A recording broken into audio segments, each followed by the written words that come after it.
नमस्कार प्यारे साथियों, स्वागत है आप सभी का हमारे YouTube channel the bureaucrats club में।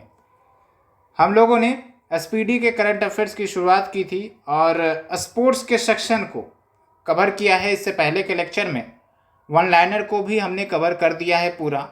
और आज हम sports award as well as जो अन्य फील्ड में अवार्ड्स मिले हैं पर्सनालिटी को, उसको पूरी तरह से डिस्कस करेंगे, क्योंकि यह भी एक महत्वपूर्ण सेक्शन है। बीपीएससी इससे भी 2-3 क्वेश्चन पूछती है, तो इससे भी हम छोड़ नहीं सकते। इसलिए आपके लिए एक ही जगह पर कंपाइल कर दिया गया है पूरे अवार्ड्स का, जितने भी महत्वपूर्ण अवार्ड्स हैं। और ऐसा नहीं है कि आपको सारे अवार्ड्स पढ़ने की ज़रूरत होती है। एग्ज़ाम रिलेवेंट जो भी है हम आपको कवर करवाएंगे, उससे बियॉन्ड मुझे नहीं लगता आपको आगे जाने की ज़रूरत है। बस आप बार बार रिवाइज करिए और अपना कॉन्फिडेंस बिल्टअप करते रहिए, ताकि एग्ज़ाम में अगर अवार्ड से रिलेटेड क्वेश्चन आए, स्पोर्ट्स से रिलेटेड क्वेश्चन आए, स्पीडी से रिलेटेड क्वेश्चन आए, तो वो सब आप सॉल्व कर सके विदाउट एनी डाउट। ठीक है, तो लेट्स स्टार्ट। इससे पहले अगर आप हमारे चैनल पर नए हैं तो जल्दी से सब्सक्राइब करें, अपने फ्रेंड सर्कल में शेयर करें, ताकि अन्य लोग भी इसका लाभ उठा सके। तो चलिए शुरुआत करते हैं। पहला है आपका मेजर ध्यानचंद खेल रत्न अवार्ड 2023। 2 लोगों को मिला है। आपको यहाँ पर क्या याद रखना है कि ये जो 2 व्यक्ति हैं कौन से स्पोर्ट्स से रिलेटेड है। तो आप देखिए, एक है चिराग चंद्रशेखर शेट्टी, बैडमिंटन से जुड़े हैं, और सात्विक साईराज, ये भी बैडमिंटन से जुड़े हुए हैं, तो ये ध्यान रखना है। उसके बाद आता है आपका अर्जुन अवार्ड्स। अब इसमें टोटल 26 व्यक्ति को मिले हैं, लेकिन सबको याद करना थोड़ा मुश्किल होता है। जो भी आपको याद है या फिर 1-2 बार आप देख लीजिए, हम आपसे गुजारिश करेंगे, लेकिन ज़्यादा फोकस करने की ज़रूरत नहीं है। इसमें बहुत सारे चीज़ें तो आपको याद भी होंगी, स्पोर्ट्स से रिलेटेड, जो क्रिकेट से रिलेटेड, वो सब चीज़ें याद रहती है जनरली। लेकिन यहाँ पर मैं आपको फोकस करूँगा, एक जो स्पोर्ट्स पर्सन है उनका नाम जरूर याद रखें। ये बिहार से ही एसोसिएटेड है, इनके फादर बिहार से ही थे, तो इनको अवार्ड मिला है। नाम है इनका नसरीन, और ये खो खो प्लेयर हैं। ठीक है, तो ये बात आपको ध्यान रखना है। चले चलते हैं अब अपने अगले अवार्ड की तरफ। वो है आपका ध्यानचंद अवार्ड 2023। 3 लोगों को मिला है। कौन से स्पोर्ट्स से जुड़े हैं आप ये ध्यान रखें, जैसे मंजूषा कांवर बैडमिंटन से, विनीत कुमार शर्मा हॉकी से, कविता सेल्वाराज कबड्डी से। कविता से कबड्डी ऐसे करके याद रखेंगे, आपको याद हो जाएगा। ठीक है, तो ज़्यादा लोड लेने की ज़रूरत नहीं है, सिंपल रहिए, रिवाइज करिए, काम हो जाएगा। अब चलते हैं चेस से रिलेटेड कुछ अवार्ड्स के बारे में जानते हैं। तो जो ग्रैंड मास्टर्स हैं, आप देखिए यहाँ पर 85th ग्रैंड मास्टर कौन बने हैं, श्याम निखिल। उसके बाद जो 84th ग्रैंड मास्टर है वो है आपका वैशाली रमेश बाबू, और दोनों आप देख सकते हैं तमिलनाडु से ही एसोसिएटेड है। ठीक है, उसके बाद चलते हैं आगे। ये अमाउंट है, बिल्कुल याद रखने की ज़रूरत नहीं है किसको कितना रुपये मिलते हैं। अब आते हैं मेन फोकस पर। इस पर ज़्यादा बीपीएससी क्वेश्चन पूछती है, तो इसको ध्यान रखना है, जिसमें आपके नोबेल प्राइज़ आ जाएंगे, रैमन मैगसे अवार्ड आ जाएंगे, लिटरेचर अवार्ड आ जाएंगे, सब कुछ इसी में आएगा। तो इस पर ज़्यादा फोकस करना है, इट्स वेरी वेरी इंपॉर्टेंट। तो सबसे पहले अब शुरुआत करेंगे नोबेल प्राइज़ से 2023 का। 2022 का हमें नहीं याद रखना है, 2023 के लिए हम पढ़ रहे हैं यहाँ पर। तो जो मेडिसिन का फील्ड है, इसमें 2 व्यक्ति को नोबेल प्राइज़ मिला है। एक तो है आपका कैटलीन करिको, के साथ याद आप रख सकते हैं। उसके बाद दूसरा है आपका ड्रू वेस्टमैन। तो आप कुछ शॉर्ट फॉर्म याद रख सकते हैं, जैसे के एंड DW ऐसे करके। कौन से फील्ड में मिला है, कोविड-19 के लिए इन्होंने mRNA वैक्सीन्स बनाया था, तो उसके फील्ड में इन्हें मिला है। उसके बाद फिजिक्स में 3 व्यक्ति को मिले हैं, इलेक्ट्रॉनिक डायनेमिक्स के स्टडी से रिगार्डिंग। तो वो 3 व्यक्ति के नाम है आपका पायूरी अगोस्तिनी, उसके बाद फेरेन क्राउजक, उसके बाद NaL ह्यूलियर।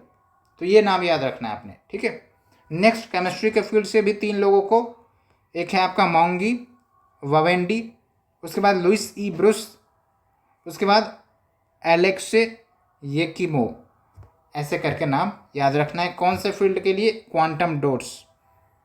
उसके बाद पीस के लिए जो नोबेल प्राइज़ मिला है वो है नरगिस मोहम्मदी, ये ईरान की हैं, और इन्होंने ह्यूमन राइट्स के प्रमोशन के लिए काफ़ी ज़्यादा स्ट्रगल किया है, काफ़ी ज़्यादा आवाज़ भी उठाई हैं, इसलिए इनको पीस अवार्ड भी मिला है। उसके बाद इकोनॉमिक्स के फील्ड में क्लाउडिया गोल्डिन यूएसए की हैं, काफ़ी ज़्यादा नाम आया था, काफ़ी ज़्यादा अखबारों में इनके बारे में चर्चा किया गया था, तो ये नाम तो अच्छे से याद रखना है। और कौन से फील्ड में, तो basically women's labour market outcomes के बारे में इन्होंने कुछ बातें कही थी। उसके बाद लिटरेचर के फील्ड में जॉन फॉस नॉर्वे के हैं, तो ये ध्यान रखना है। तो इस प्रकार से आपका 3-4 मिनट में नोबेल प्राइज़ ख़त्म होता है।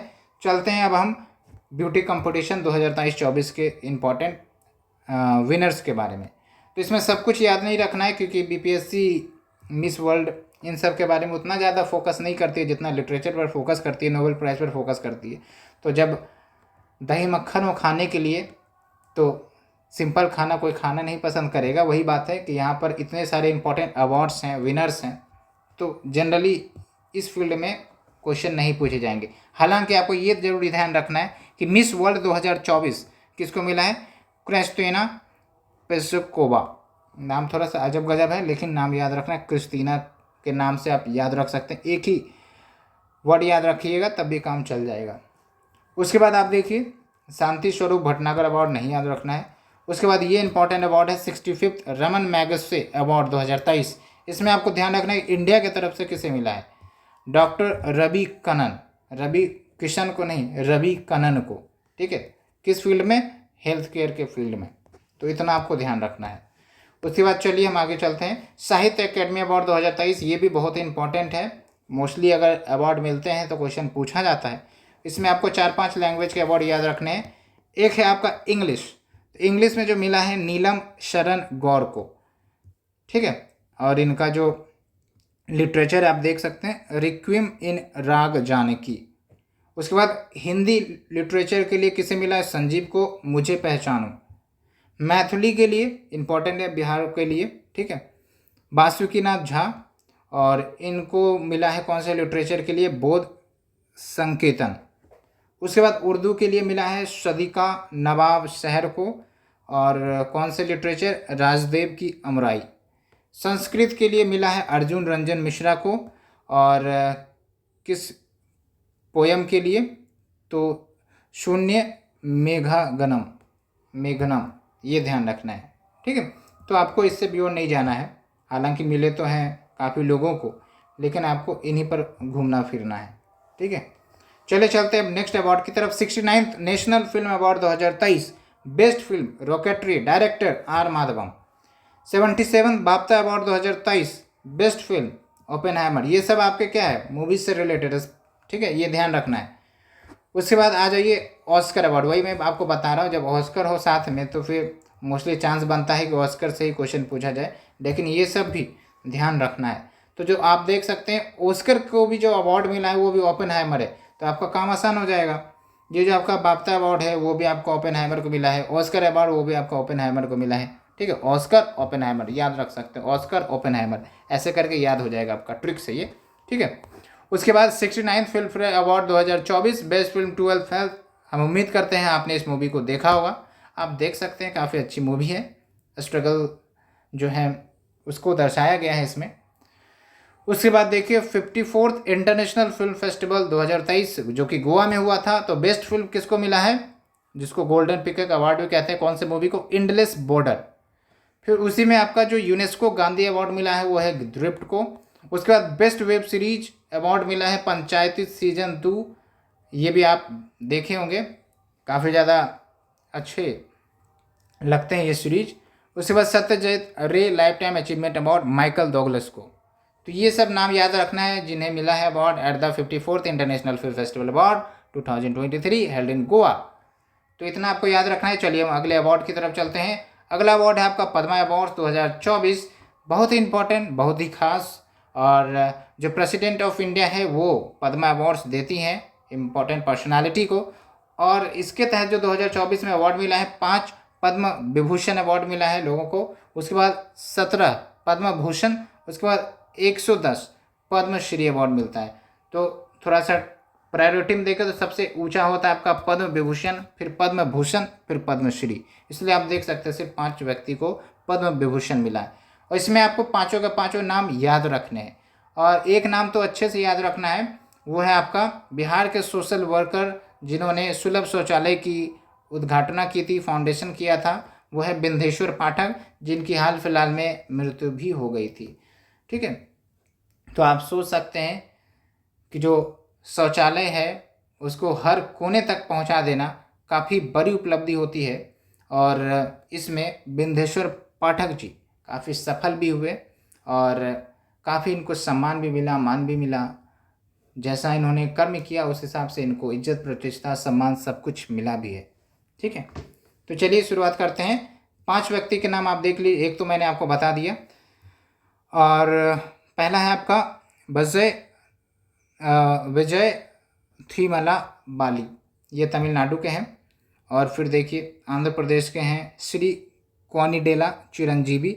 उसके बाद फिर से आंध्र प्रदेश के हैं एम वेंकैया नायडू, और ये फॉर्मर वाइस प्रेसिडेंट भी रह चुके हैं इंडिया के। उसके बाद बिंदेश्वर पाठक हमने डिस्कस किया।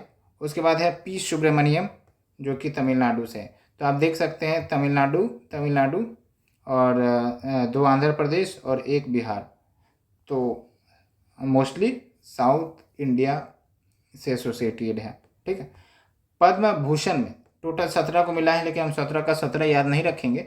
बिहार के कौन से व्यक्ति को मिला है, तो आप देखिए चंद्रेश्वर प्रसाद ठाकुर, मेडिसिन की फील्ड में, बिहार से।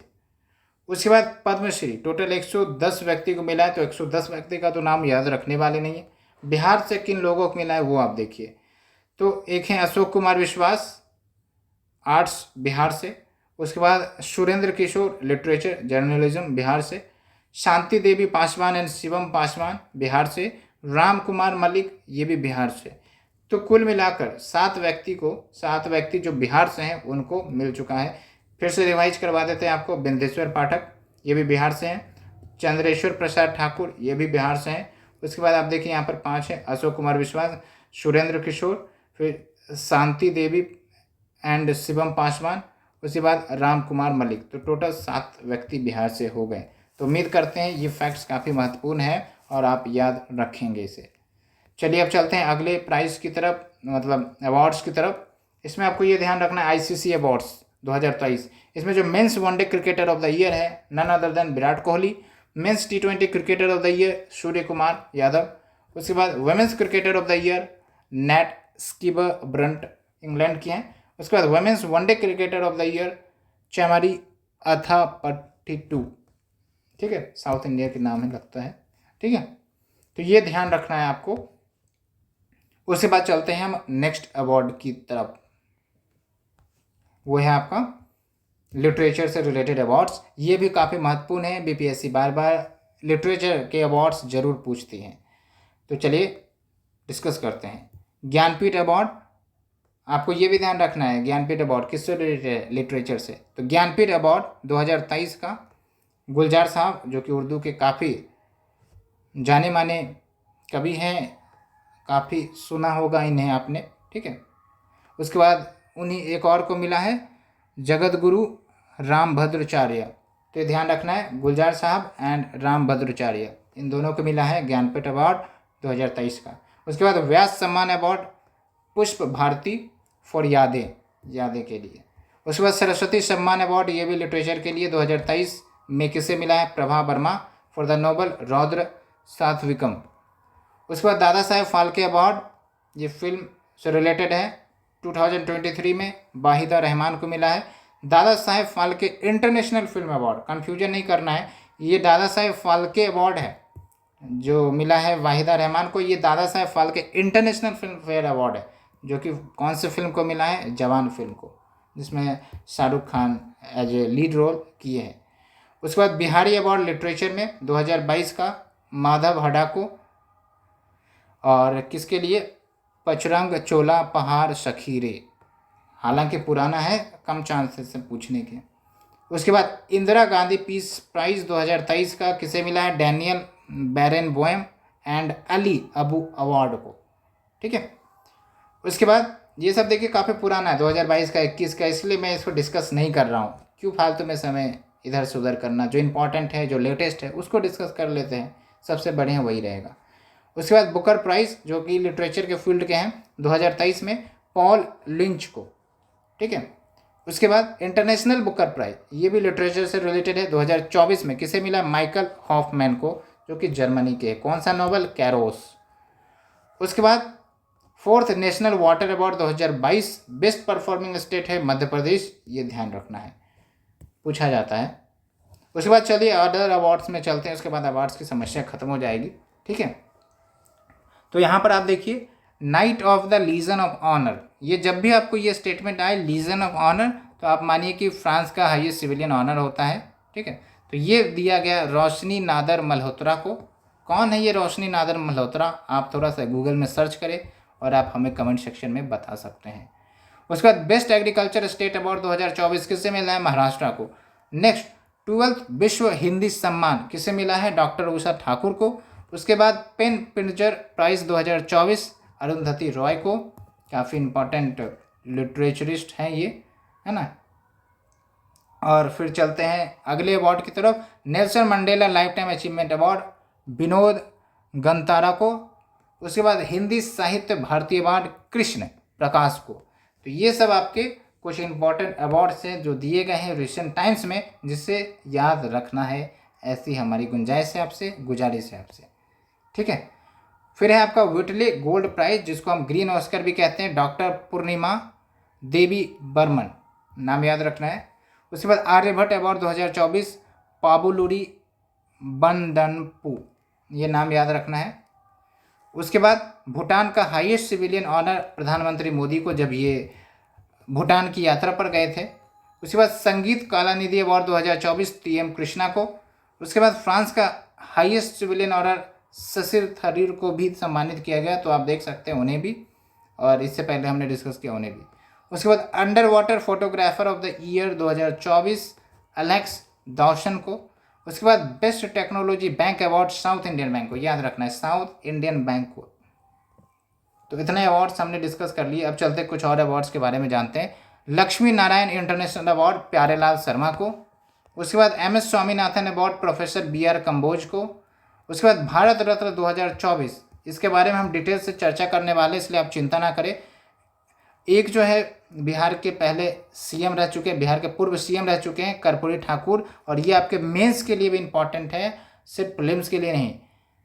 तो फिर इसे हम डिटेल से थोड़ा डिस्कस करेंगे, क्या इनकी अचीवमेंट रही है, ठीक है। तो आगे के पेज में हम इसे डिस्कस करने वाले हैं। उसके बाद आपका Rabindranath Tagore literary award Sukrita Paul Kumar को, ये भी याद रखना है। उसके बाद देखिए आप times magazine athlete of the year किसे मिला है? लियोनेल मेसी को। फिर times magazine person of the year किसे मिला है? टेलर स्विफ्ट को। उसके बाद इटली का highest civilian award Kabir Bedi को मिला है, कबीर बेदी नाम याद रखना है आपने। तो ये कवर हो गया। अब चलते हैं the most important Bharat Ratna award, ठीक है। इसमें ये इंपॉर्टेंट इसलिए क्योंकि बिहार के पूर्व सीएम को मिला है कर्पूरी ठाकुर को, तो इनके योगदान बहुत रहे हैं बिहार के लिए। बिहार में जो पिछड़े जाति के लोग हैं उनके अपलिफ्टमेंट के लिए इन्होंने काफ़ी ज़्यादा योगदान किया, वो भी हम देखने वाले हैं। तो चलिए शुरुआत करते हैं। पहले तो बेसिक जान लेते हैं। भारत रत्न अवार्ड इंडिया का हाईएस्ट सिविलियन अवार्ड है। ये 2 जनवरी 1954 को इसे दिया जाने लगा, और किसी भी फील्ड में दिया जा सकता है जिसमें ह्यूमन ने एक अच्छा एक प्रकार से कंट्रीब्यूशन किया हो। उसके बाद देखिए ये जो अवार्ड दिए जाते हैं, it's not under the violation of fundamental rights. एक होता है ना आर्टिकल 18, आपने सुना होगा, एबोलिशन ऑफ टाइटल, तो ये टाइटल्स के अंतर्गत नहीं आते हैं। ये सुप्रीम कोर्ट ने क्लैरिफाई किया है, ठीक है। ये तो है कि कोई व्यक्ति ने समाज के लिए काफ़ी कुछ अच्छा किया है तो उसको रिकॉग्नाइज किया जा सके, ताकि प्रेरित हो और भी आगे डेवलपमेंट के लिए या फिर ह्यूमन प्रोग्रेस के लिए काम करने के लिए। तो इसलिए तो इसको वायलेशन ऑफ द कॉन्स्टिट्यूशन या violation of the fundamental rights नहीं कहा जाता है अगर अवार्ड ये दिए जाते हैं तो। लेकिन एक रूल भी है, मैक्सिमम 3 अवार्ड्स पर ईयर दिए जाते हैं, लेकिन ये वायलेट भी हो चुका है। जैसे 1999 में ये रूल वायलेट भी हुआ था, और अभी 2024 में भी वायलेट हुआ है। क्यों? क्योंकि आप देखिए 5 व्यक्ति को मिला है। रूल क्या था? मैक्सिमम 3 व्यक्ति पर ईयर, लेकिन अभी 5 व्यक्ति। तो ऐसा कोई हार्ड एंड फास्ट रूल नहीं है, ठीक है। और अब तक टोटल 53 भारत रत्न अवार्ड दिए जा चुके हैं पर्सनालिटी को। तो हम 2024 के पर्सनालिटी को डिस्कस करते हैं, जिसमें हमारा सबसे महत्वपूर्ण personality the respected Karpoori Thakur. तो इनका जन्म पितौजिया विलेज जो कि समस्तीपुर में है वहाँ पर हुआ था, और ये बिहार के पहले नॉन कांग्रेस चीफ मिनिस्टर भी बने थे। और इन्हें जनता का इतना प्यार था कि इन्हें जन नायक भी कहा जाता है, और 2 बार बिहार के चीफ मिनिस्टर रह चुके हैं। और इन्होंने ओबीसी के रिजर्वेशन के लिए, यानी कि बिहार में जो अदर बैकवर्ड क्लासेस है उनके रिजर्वेशन के लिए काफ़ी आवाज़ उठाई, काफ़ी ज़्यादा एक प्रकार से लोगों को आकर्षित भी किया, सरकार को भी आकर्षित किया। और जब ये सीएम थे तो उन्होंने मुंगेरी लाल कमीशन के रिकमेंडेशन को भी बिहार में इम्प्लीमेंट करवाया। और ये जो मुंगेरी लाल कमीशन था ये किस लिए था, ये गठित किया गया था ताकि बिहार में जो बैकवर्ड क्लासेस है उनको रिजर्वेशन मुहैया कराया जाए। तो ये ध्यान रखना है, ये कमीशन का भी नाम याद रखना है। और उसके बाद आप देखिए कि पहली बार जो बिहार के लेजिस्लेटिव असेंबली में इन्होंने सीट जीती, वो कौन से कंस्टिट्यूंसी से सीट जीती है, ताजपुर कंस्टिट्यूंसी 1952 में, ठीक है। और कौन से पार्टी से ये एसोसिएटेड थे, सोशलिस्ट पार्टी से एसोसिएटेड थे। तो इतना फैक्ट्स आप याद रखिए, मेंस में भी काम आएगा, प्रीलिम्स में तो काम आने वाला ही है। जो दूसरा मिला है वो है आपका MS स्वामीनाथन। आपको भी पता है father of green revolution, agriculture field में काफ़ी ज़्यादा योगदान करने वाले आज जो हम फूड सिक्योरिटी देख रहे हैं वो इन्हीं की देन है, क्योंकि इन्होंने हाई यील्ड वैरायटी पर काफ़ी ज़्यादा रिसर्च किया था, जिसका परिणाम है कि आज हम फूड सिक्योर देश हैं। उसके बाद तीसरा पर्सनालिटी PV नरसिम्हा राव, ये भी बेसिकली PM रह चुके हैं हमारे देश के। और जब LPG रिफॉर्म्स हुआ था, आपका लिबरलाइजेशन, प्राइवेटाइजेशन, ग्लोबलाइजेशन, तो तब PV नरसिम्हा राव जी ही PM थे। और 73rd 74th कॉन्स्टिट्यूशनल अमेंडमेंट हो रहा था, लोकल सेल्फ गवर्नमेंट जब कॉन्स्टिट्यूशनल वैल्यूज प्रदान हो रही थी इसको, तो फिर ये ही प्रधानमंत्री थे। उसके बाद चौथे पर्सनालिटी जिन्हें मिला है लाल कृष्ण आडवाणी जी। उसके बाद 5वां चौधरी चरण सिंह, और ये जो है भारत के 5वें प्रधानमंत्री रह चुके हैं और यूपी के मुख्यमंत्री भी रह चुके हैं। तो कौन कौन हो गए, चौधरी चरण सिंह, लाल कृष्ण आडवाणी, PV नरसिम्हा राव, और उसके बाद आपका MS Swaminathan, and the most important for the examination Karpoori Thakur.